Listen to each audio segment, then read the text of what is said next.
For today's video, luto naman tayo ng isang special pork recipe na kung tawagin ay creamy pork mushroom. Kaya kung sawa ka na sa adobo, kaldereta at afritada, itry mo naman to.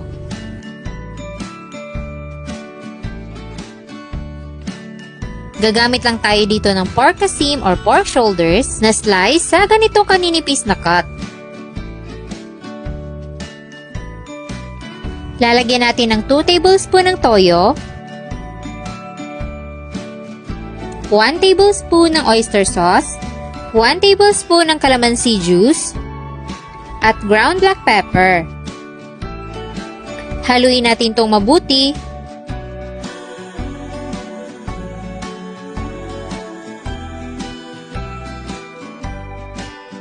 Then i-marinate for at least 15 minutes.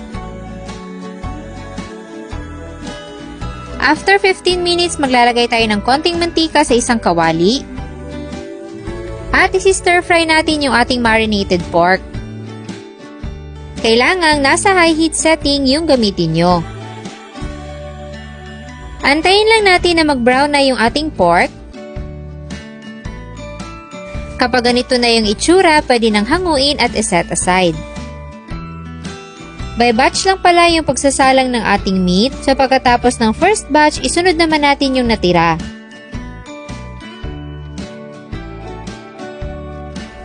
Pagkaluto ng lahat ng pork, itabi lang muna at magigisa tayo ng sibuyas sa kaparehong kawali.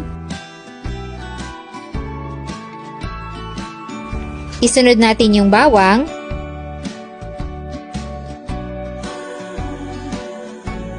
at yung ating canned mushrooms. Igigisa lang natin to hanggang sa mag-brown yung mushrooms.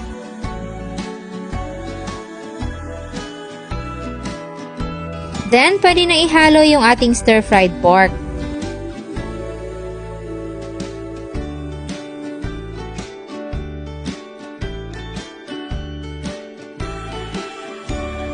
Then, maglalagay muna tayo dito ng tubig. Palalambutin lang natin yung pork. Mabilis lang naman to dahil maninipis naman yung cut ng ating meat. Maglalagay din ako ng half ng pork cube para mas lumasa talaga yung ating dish.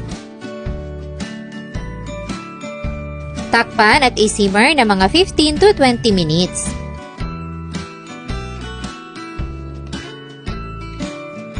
After 20 minutes, check natin kung malambot na yung ating pork.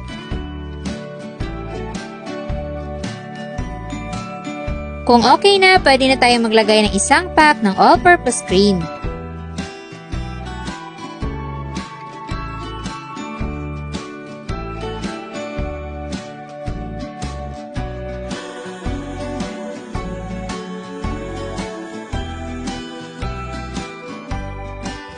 Pagkatapos mahalo, i-simmer lang muna natin ng mga 2 to 3 minutes para maluto yung ating cream.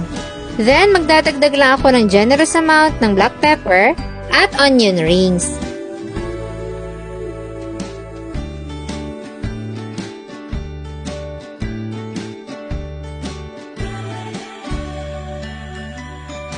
So, ayan, ready to serve na ang ating creamy pork mushrooms.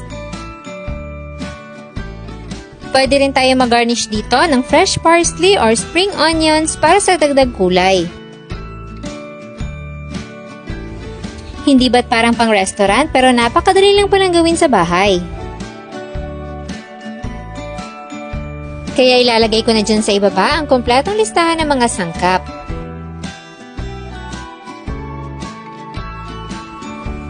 Sana ay nagustuhan nyo ang ating napakasarap na pork recipe for today. Enjoy!